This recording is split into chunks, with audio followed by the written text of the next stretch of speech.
SL drama hub අපිත් එක්කන් එකතු වෙන ඔයාට සුබ දවසක්. අපේ නාලිකාවෙන් අරන් එන අලුත්ම කොරියන් ටීවී සීරීස් එකේ තුන්වෙනි එපිසෝඩ් එකේ සම්පූර්ණ කතාව මම අද ඔයාලට කියන්න තමයි ලෑස්ති වෙන්නේ. මේ වෙනකොට එපිසෝඩ් දෙකක් අපි අරන් එවිත් තියෙනවා. තාමත් මේ එපිසෝඩ් දෙක බලපු නැති කෙනෙක් නම් ඔයා අනිවාර්යෙන්ම අපේ channel එකට ගිහිල්ලා එපිසෝඩ් එක බලලා channel එක subscribe කරලා මේ පැත්තට එන්න කියලා මතක් කරනවා. කායෝ ඉන්න තැනට ජිනී එන ගොඩක් වෙලාවට ජිනී එන්නේ අනිත් අයට පේන්නේ නැති වෙන්න. ඉතින් ඒ වෙලාවේ කායෝ ජිනීට හොඳටම බනිනකොට අනිත් අය කායෝ දිහා බලාගෙන ඉන්නේ හරි අමුතු විදිහට. ඒක නිසා තමයි කායෝ කොණ්ඩ කට්ටක් ගෙනල්ලා ජිනීට දෙන්නේ. එයාට විතරක් පේන්නේ නැවනම් ඒ කොණ්ඩ කට්ට අනිවාර්යයෙන්ම ගහගෙන ඉන්න කියලා. මේ වෙලාවේ ජිනී කායෝ කියන දෙයට විරුද්ධ වෙන්නේ. එහෙමනම් ප්‍රාර්ථනාවක් කරන්න කියලා කියන ගමන්. මොකද ජිනීට ඕනේ කායෝට කියලා ප්‍රාර්ථනා තුනක් කරගන්න. ඉතින් මෙන්න මේ වෙලාවේ තමයි කායෝ එයාගේ පළවෙනි ප්‍රාර්ථනාව කරන්නේ. මේ විදිහට තමයි දෙවෙනි එපිසෝඩ් එක අවසන් වෙන්නේ. අපි බලමු තුන්වෙනි එපිසෝඩ් එකේ කතාව කොහොමද කියලා. මේ එපිසෝඩ් එක පටන් ගන්නේ කායෝ ජිනීට කියනවා මේ පාරේ යනකොට අපිට හම්බෙන පළවෙනි 5 දෙනාගේ ප්‍රාර්ථනා තුන ගානේ ඔයා ඉෂ්ට කරන්න. ඒ 5 දෙනා අතරින් 3 දෙනෙක්ම දූෂිතයි නම් මම මගේ දෙවෙනි ප්‍රාර්ථනාවයි තුන්වෙනි ප්‍රාර්ථනාවයි කරනවා කියලා. එතකොට තමයි ජිනී අහන්නේ එතකොට ඔයාගේ පළවෙනි ප්‍රාර්ථනාව මොකද්ද කියලා. කායෝ කියනවා ඔයාගේ පළවෙනි ප්‍රාර්ථනාව තමයි මුලින්ම හම්බ වෙන 5 දෙනාගේ ප්‍රාර්ථනා ඉෂ්ට කරන එක කියලා. මේ විදිහට යනකොට එයාලට හම්බ වෙන පළවෙනි කෙනා තමයි සුපර් මාකට් එකේ අවුරුදු 20ක්ම වැඩ කරන කන්නිම් සෝන්. මෙයා නිතරම වගේ සුපර් මාකට් එකේ මැනේජර්ගෙන් පෙනුම් අහනවා. ඊළඟට හම්බ වෙන්නේ කායෝත් එක්කන් එලවල් වෙනකම් ඉගෙන ගත්ත එයාගේ යාළුවෙක්. එයා බැංකුවක වැඩ කරන ගෑනු ළමෙක්. ඊළඟට එතෙන්ට විත් බුරන්නේ පුංචි බලු පැටියෙක්. කායෝ කියනවා ඔයා කාටවත් පේන්නේ නැතුව හිටියට බල්ලන්ට වගේ සත්තුන්ට ඉව වැටෙනවා කියලා. එතකොට තමයි ජිනී කියන්නේ අනම් මට තුන්වෙනියට ඉෂ්ට කරන්න තියෙන්නේ මේ බලු පැටියාගේ ප්‍රාර්ථනාව කියලා. ඒ වෙලාවේ කායෝ කියනවා මං කිව්වේ මිනිස්සු ගැන විතරයි කියලා. ජිනී කියනවා ඔයා ඒ වෙලාවේ මිනිස්සු කියලා කිව්වේ නැහැ. 5 දෙනෙක් කියලා කිව්වේ. ඉතින් මේ තමයි තුන්වෙනියා කියලා. හතරවෙනියට යා ළඟට ඉන්නේ ගම්චාටයන් කඩේ වැඩ කරන අයිතිකාරයාගේ පුතා යොම්සන්තේ. එයා ඇවිල්ලා කායෝට යන් කියලා කතා කරත් කායෝ යන්නේ නැහැ මට කෙනෙක්ව හම්බ වෙන්න තියෙනවා. එහෙම කියලා එයාව පිටත් කරලා යවනවා. වෙන පස්වෙනිය තමයි YouTube channel එකක් කරන තරුණයෙක්. මෙන්න මේ විදිහට 5 දෙනාව ජිනීට හඳුන්වලා දෙනවා. ජිනී කියන්නේ මං එයාලව ඉක්මනට අපායට අරන් යනවා කියලා. ඒ වගේම තමයි කියන්න ඕනේ මේ වෙනකොට කායෝ නම් ජිනීට ටිකක් ආදරය කරනවා වගේ. කායෝ ජිනීට කියන්නේ මං හරියට ඔයාට වසඟ වෙලා ඉන්නවා වගේ. මං ඉක්මනින්ම අඩුපාඩු නැති ප්‍රාර්ථනා දෙකක් හදාගන්නම්. මේ 5 දෙනා අතරින් 3 දෙනෙක්ම දෝෂිතයි කියලා ඔප්පු කරලා පෙන්නන්න කියලා. ඒ වගේම ජිනී හඳුන්වලා දෙනවා. එයාලා අතරේ හොඳ ජිනීලා වගේම නරක ජිනීලාත් ඉන්නවා. ඒ අතරින් මම නරක ජිනී. මම තමයි සාතාන් කියලා. එදා රෑ නිදාගෙන ඉන්න කායෝට හරි අමුතු විදිහට එයාගේම රූපේ හීනෙන් පේනවා. ගෑනු ළමෙක් විදිහට හරිම ලස්සන හිනාවක් තියෙන මේ කායෝගේ රූපය ගැන කායෝට ටිකක් හිතා ගන්න අමාරුයි. අනිත් දවසේ ජිනී එයාගේ යාළුවත් එක්කන් මේ ප්‍රාර්ථනාව ගැන විස්තර කියනකොට ජිනීට එයාගේ යාළුවා කියන්නේ කායෝ ආයෙත් ප්‍රාර්ථනා කරලා තියෙන්නේ අනිත් අය වෙනුවෙන් කියලා. එතකොට ජිනී අහනවා කොහොමද අනිත් අය වෙනුවෙන් ප්‍රාර්ථනා කරා කියලා කියන්නේ කියලා. මෙන්න මේ වෙලාවේ තමයි යාළුවා ජිනීට තේරුම් කරලා දෙන්නේ කායෝ මේ වතාවෙත් ප්‍රාර්ථනා කරලා තියෙන්නේ අනිත් අයගේ ප්‍රාර්ථනා ඉෂ්ට කරන්න කියලා. ඉතින් ඒක කොයි විදියකින් බැලුවත් අනිත් අය වෙනුවෙන් කරපු දෙයක් කියලා. දැන් හිතා ගන්න බෑ මොකද්ද කරන්න කියලා.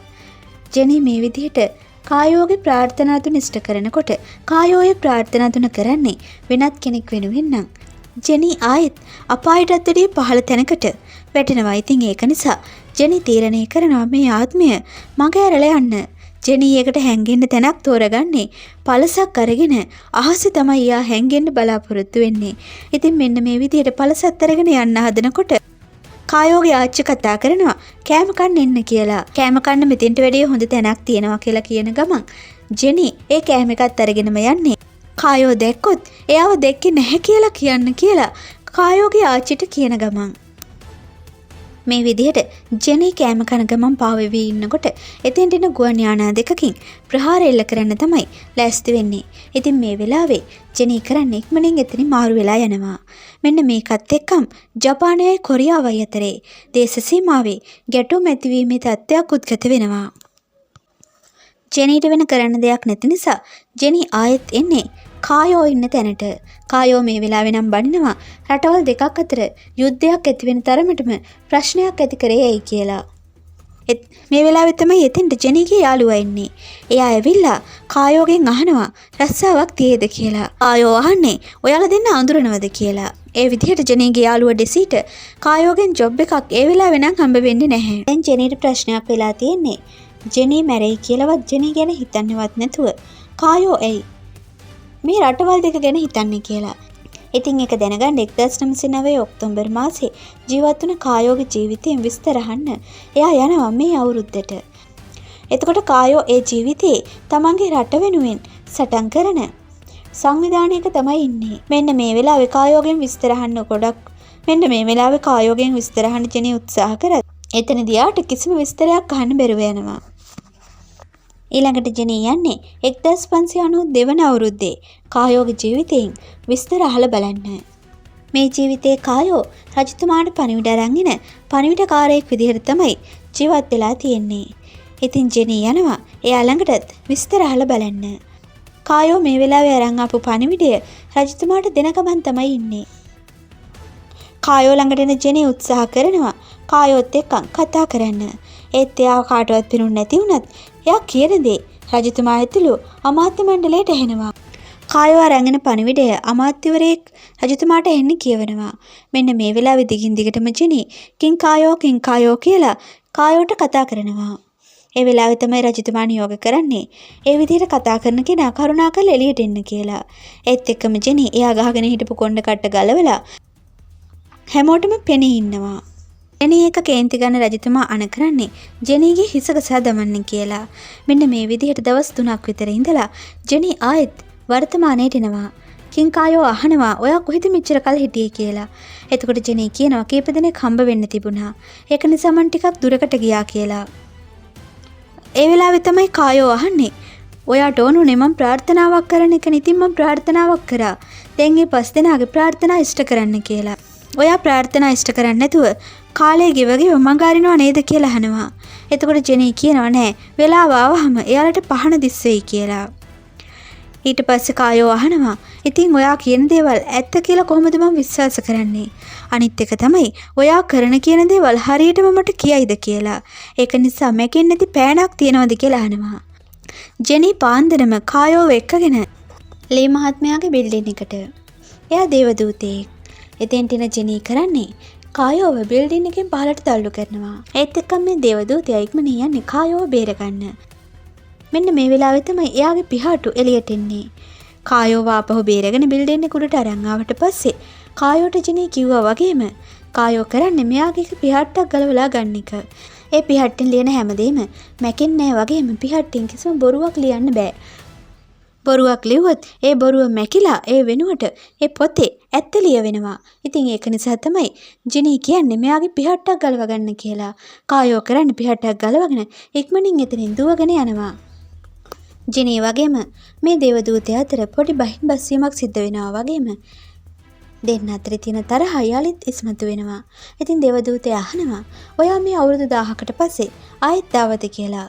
ජෙනී අහනවා මම නැතුව මේ ලෝකේ සුන්දරව තිබුණද කියලා. මෙන්න මේ විදිහට මේ දෙන්න කතා කරලා අවසානයේ ජෙනී මෙතන යන්නේ මේ බිල්ඩින් එකටත් ලොකු හානියක් කරලා. මේ සිදුවීම් මේ විදිහට සිද්ධ වෙන අතරේ මේ ප්‍රදේශයේ ප්‍රධානියාගේ නහයේ එදා ජෙනී එයාගේ නහය ගාවලා කරපු සිරිත ගැන එතනින් නැත් එක්කන් කතා වෙනවා. එතකොට තමයි යාලා කියන්නේ මන්ද පෙරදිග පිරිමි අය උසස් ප්‍රභූවරුන්ට මේ විදිහට සලකනවා කියලා. ඉතින් මේ ප්‍රධානියට ගොඩක් සතුටුයි. ජෙනී ප්‍රාර්ථනා ඉෂ්ට කරන්න තියෙන අය අතරින් පළවෙනි කෙනා තමයි සුපර් මාකට් එක අවුරුදු 20ක් තිස්සේ වැඩ කරන කන්නිම්සෝන්. ඉතින් කම්මින්සෝන්ට එයා ගිහිලා නිලධාරිනී බනින්නේ එයා මේකප් කරලා නැහැ කියලා. ඉතින් ඒ විදිහට හැමදාම එයා බැනුම් අහහ තමයි වැඩ කරන්නේ. එදත් මේ විදිහට සුපර් මාකට් එකේ ඒ හැම කෙනාම ගෙන්නලා කරන සාකච්ඡාව අවසන් වුණාට පස්සේ ගබඩාවේ බඩුවස් කරන ගමන් ඉන්න මේ කමින් සෝන්ට පහන හම්බ වෙනවා. පහන පිරිමදිනකොට ආලෝකයක් එක්කන් එතින්ට ජිනී එනවා. ඉතින් ජිනී යාගේ පළවෙනි ප්‍රාර්ථනාව මොකද්ද කියලා අහනවා වගේම ප්‍රාර්ථනා තුනක් මම ඔයා වෙනුවෙන් ඉෂ්ට කරනවා කියලාත් කියනවා. මෙයා ජිනීගෙන් ඉඳලා තියෙන ප්‍රාර්ථනාව තමයි එයා ශාකා කළමනාකරු විදිහට පත් කරන්න කියලා. මොකද එයාට හැමදාම කෑ ගහ ගහ බයින කෙනා. එතකොට එයා යටතේ තමයි ඉන්නේ. ඒ වෙලාවේ කමින්සෝන් කරන්නේ එයාට නිතරම බැන වද දුන්න ඒ සහකාර කළමනාකරු විදිහට වැඩ කරන ලීට හොඳටම බනිනවා. ඉතින් ලීට සිද්ධ වෙනවා කමින්සෝන් යටතේ වැඩ කරන්න. ඉතින් මේ සුපර් මාකට් එකට යන කායෝ දකිනවා කමින්සෝන් මේ ශාකා කළමනාකරු විදිහට ඉන්න විදිය. මොකද එයාගේ පළවෙනි ප්‍රාර්ථනාව තමයි ජිනී මේ විදිහට ඉෂ්ට කරලා තියෙන්නේ. ඉතින් කායෝ අහන ඔයා මාත් එක්ක මෙහෙම ඉන්නකොට එයා දැක්කොත් ප්‍රශ්නයක් නැද්ද කියලා. ජිනී කියනවා මං ආලෝකයක් විහිදුවන්නේ. කීයටවත් මගේ මූණ දකින්න ලැබෙන්නේ නැහැ කියලා. කායෝට මතක් වෙනවා එයාගේ පාසල් කාලේ යාළුවා කොහොමද එයාට හම්බ වුනේ කියලා. ඉතින් පාසලේ හිටපු තවත් ගෑනු ළමයි කිහිප දෙනෙක් එයාට වද දෙනවා වගේම කායෝටත් මනෝව්‍යාධිකයක් කියලා නිතරම බනිනවා. ඉතින් ඒක නිසා කායෝ කරන්නේ එයාලට පෙට්‍රල් දාලා ගිනි තියන්න හදනවා. ඒ විදිහට කායෝට කරදර කරන එක නවත්ත ගන්න කායෝට පුළුවන් වෙනවා. ඉතින් ඒ වෙලාවේ තමයි ඒ දෙන්න යාළුවෝ වෙන්නේ. ඒ වගේම කායෝගේ යාළුවා ටිකක් ඉගෙන ගන්න දුර්වලයි. ඉතින් කායෝ තමයි එයාට පොත් දෙන්නේ පාඩම් කරන්න කියලා. ඒ වගේම කියනවා ඔයා පාඩම් කරලා හරියට විභාගේ පාස් වුනේ නැත්තම් මං ඔයාව මරනවා කියලා. මෙන්න මේ විදිහට මේ දෙන්නගේ යාළුකම ටිකෙන් ටික වැඩි වෙනවා. දේවදූතයාගේ සහායිකාව ඇවිල්ලා කියනවා කායෝ කරලා තියෙන ප්‍රාර්ථනා මොකද්ද කියලා. ඒ වගේම ඉතිරි ප්‍රාර්ථනා දෙකත් එයා මිනිස්සු වෙනුවෙන්ම කරොත් අනිවාර්යෙන්ම ජිනීට අපායටත් වැඩිය පහළ තැනකට යන්න වෙනවා නේද කියලා. ඒ වෙලාවේ තමයි දේවදූතයා කියන්නේ මගේ පියාටුවක් අරන් ගියේ සටහනක් තියාගන්න. අපි බලමුකෝ මනෝව්‍යාධිකයෙක් ගැන මං ඉගෙන ගන්නත් අවුරුදු 20ක් ගියා. ඉතින් කායෝ ඉතිරි ප්‍රාර්ථනා දෙක කොහොම කරයිද කියලා බලාගෙන ඉමු කියලා. මේ දවස්වල ජිනී නන්දිගෙන් දිගටම කරන්නේ ගේම් ප්ලේ කරන එක. ඩෙසි අමතර රැකියාවල් කරලා සල්ලි හොයලා ජිනීට දෙනවා. ජිනී එකෙන් ගේම් ගහන ගමන් බීම බොන එක තමයි කරන්නේ. එක දවසක් මේ විදිහට ගේම් ගහ ඉන්න ජිනී ළඟට සිගරට් බිබී යන පුද්ගලයෙක් ඉතිරුණු සිගරට් බාගේ බිමට විසි කරනවා. මේකට කේන්ති ගන්න ජිනී ඒ විදිහට පරිසරය විනාශ කරන එක ගැන බනිනවා. ඩෙසිට කතා කරලා මේ මිනිස්සයා හොඳ කෙනෙක් නෙවෙයි. එයා ගැන බලාගන්න කියලා ඩෙසිගෙන් සල්ලිත් ඉල්ලගෙන ආයෙත් ජිනී ගේම් ගහන්න පටන් ගන්නවා. ඩෙසි කරන්නේ මෙයාව වෙන තැනකට එක්කන් ගිහින් එයාගේ සැබෑ ස්වරූපයෙන්ම මේ පුද්ගලයා ඉස්සරහා පෙනී ඉන්නවා. මේකට හොඳටම බය වෙන මේ පුද්ගලයා කැලේට පැනලා යන මේ ව්‍යාග්‍රයව අල්ලන්න ගමේ ප්‍රධානියත් එක්කන් එකතු වෙලා යනකොට ඒ කැලේ ඉන්නේ රියෝ විදායකගේ ලේකම් වගේම ඩිසි. ඉතින් මේ වෙලාවේ මේ දෙන්නගේ වලිගය වගේම කන් දෙක දකින්නකොට මේ අය පුදුම වෙනවා. ඉතින් මේ දෙන්නගේ තියෙන කන් දෙක වගේම වලිගය දකින්නකොට මේ අය පුදුම වෙනවා. ඒ වෙලාවේ ඩිසි කියනවා අපි අලුතෙන් ආයෙ ඇඳුම් ගත්තා. ඉතින් හොඳයිද කියලා ඒක ෂේප් එකෙන් මගහැරලා එතනින් පිටත් වෙලා යනවා. ඒ වගේම ඩෙසි උත්සාහ කරානේ කායෝගේ ගරාජ් එකේ රැකියාවක් ලබා ගන්න. ඉතින් කායෝගේ ගරාජ් එකේ රැකියාව ඩෙසිට ලැබෙනවා. ඩෙසි වැඩ කරන්නේ කායෝ ළඟ නිසා ජිනීට අලුත් තොරතුරු ලැබෙනවා. කායෝ මේ වෙනකොට මිනි පෙට්ටියක් හදනවා. ඒ සාප්පුවත් එයා මිලදීගෙන තියෙනවා. ඉතින් ජිනී ඩෙසි එක්කන් ඉන්නේ මේ සාප්පුව බලන්න. ජෙනී වගේම ඩෙසි හිතන්නේ ඉක්මනින් මැරිලා යන්න තමයි හදන්නේ. ඉතින් කායෝ මැරිලා ගියොත් ප්‍රාර්ථනා තුන ඉෂ්ට කරගන්න බැරි වෙනවා. ඒක නිසා ජෙනී කරන්නේ කායෝගේ ආච්චිට කිසිම වැඩක් කරන්න දෙන්නේ නැතුව එයාට හැදෙන හැම අසනීපයකම බෙහෙත් කරලා එයාව බලා ගන්නවා. මොකද ආච්චිව ගොඩක් කල් ජීවත් වුණොත් තමයි කායෝත් ගොඩක් කල් ජීවත් වෙන්නේ. අන්න ඒක නිසා මේ විදිහට කායෝගේ ආච්චිට උදව් කරන ජෙනීගෙන් කායෝගේ ආච්චි අහනවා ඔයා ඉපදිච්ච දවසේ අවුරුද්ද කොහොමද කියලා. ඒකට හේතුව තමයි එයාගේ කේන්දරේ බලන්න ඕනි කියලා. ඒ වෙලාවේ ජෙනී ඇත්තටම එයා ඉපදිච්ච කාලේ කොයි වගේද කියලා කියනවා. මේක ඇහුවාම කායෝගේ ආච්චි නම් ටිකක් පුදුම වෙනවා. එච්චර කල් මිනිස්සෙක් කොහොමද මේ වෙනකන් ඉන්නේ කියලා. මෙන්න මෙතෙන්ට ඩෙසි කියනවා එයාගේ ස්වාමියා ඒ කියන්නේ කායෝ ප්‍රශ්නයක් ඇහුවා. මීට කලින් ජෙනීව අඳුරනවද කියලා. ඊයේ පෙරේදද කියලා අහනකොට නැහැ අවුරුදු 983කට කලින් කියලා. ඉතින් ඩෙසි හිතලා තියෙන්නේ කායෝට ඒ දේවල් මතකයි කියලා. ඒත් එයාට කිසිම දෙයක් මතක නැහැ. ඉතින් මේ වෙලාවේ ජෙනී කියනවා මං එච්චර අවුරුදු ගාණක් දුක් විඳේ ඒ වගේ ධාර්මික කෙනෙක් හින්දා. ඒ කලින් හැම ආත්මිකම එයා ධර්මිෂ්ඨයි කියලා දැනගන්න තියන්න එපා කියලා. මෙන්න මේ විදිහට කතා කරන දේ කායෝ එළියේ ඉඳන් අහගෙන ඉන්නවා. ඇත්තටම කායෝ මනෝව්‍යාධිකයෙක් කියලා හැමෝම කියනවනේ. ඉතින් කායෝට ඕනේ සාමාන්‍ය මිනිස්සෙක් විදිහට ජීවත් වෙන්න. ලස්සනට පිළිවෙලට අඳින්න පටන් ගන්නවා. එයාගේ තියෙන අසනීපයටත් එයා බෙහෙත් ගන්නවා. shopping කරන්න ඒ වගේම කෑමට එහෙමත් එයා යන්න පටන් ගන්නවා. මෙන්න මේ වෙලාවේ ජිනී දකිනවා කෑමට එන කපල් එකක් එයාගේ ගර්ල්ෆ්‍රෙන්ඩ් වාඩි වෙන්න පුටුව ඇදලා ඉඩ හදලා දෙනවා කියලා. ජිනී මේ වෙලාවේ කරන්නේ පුටුව වෙනුවට ටේබල් එක අදිනවා. ඒක නිසා කායෝ හරිම ලැජ්ජාවෙන් වටපිට බලනවා. කායෝ උත්සාහ කරනවා සාමාන්‍ය මිනිසෙක් විදිහට ජීවත් වෙන්න. ඒ වගේම මේ වෙනකොට කායෝ ජිනීටත් ආදරය කරනවා. ඒක නිසාම තමයි කායෝට ඕන වෙන්නේ ජිනී එක ටිකක් තනි වෙන්න. ජිනී කරන්නේ කායෝව එදා වගේම ගොඩක් උස ගොඩනැගිල්ලකට අරන් යනවා. ඊට පස්සේ එතන වටේ තියෙන හැම ලයිට් එකක්ම ඕෆ් කරලා එදා රෑ අහසේ තියෙන තරුවල ලස්සන බලන්න කායෝට අවස්ථාව හදලා දෙනවා. ඉතින් කායෝ හිතන්නේ එයාගේ යාළුවා කිව්වා වගේ මේ විදිහට තරු ගැන කතා කරන්නේ කිස් කරන්න ඕන වෙලා කියලා. ඉතින් කායෝ කියනවා ඔයාට මාව කිස් කරන්න ඕන නම් කිස් කරන්න කියලා. ජිනී කියනවා මට එහෙම දෙයක් අවශ්‍ය නැහැ කියලා. මේ වෙලාවේ තමයි ජිනී නොහිතපු විදිහට කායෝ එයාව කිස් කරන්නේ. ඊට පස්සේ ජිනී ওই විදිහට නම් මං කිස් කරන්න දන්නේ නැහැ කියලා ජිනී කායෝව කිස් කරනවා. මේ විදිහට 3 වෙනි එපිසෝඩ් එක අවසන් වෙනවා. 4 වෙනි එපිසෝඩ් එකෙන් ආයෙමත් හම්බ වෙමු. සුබ දවසක්.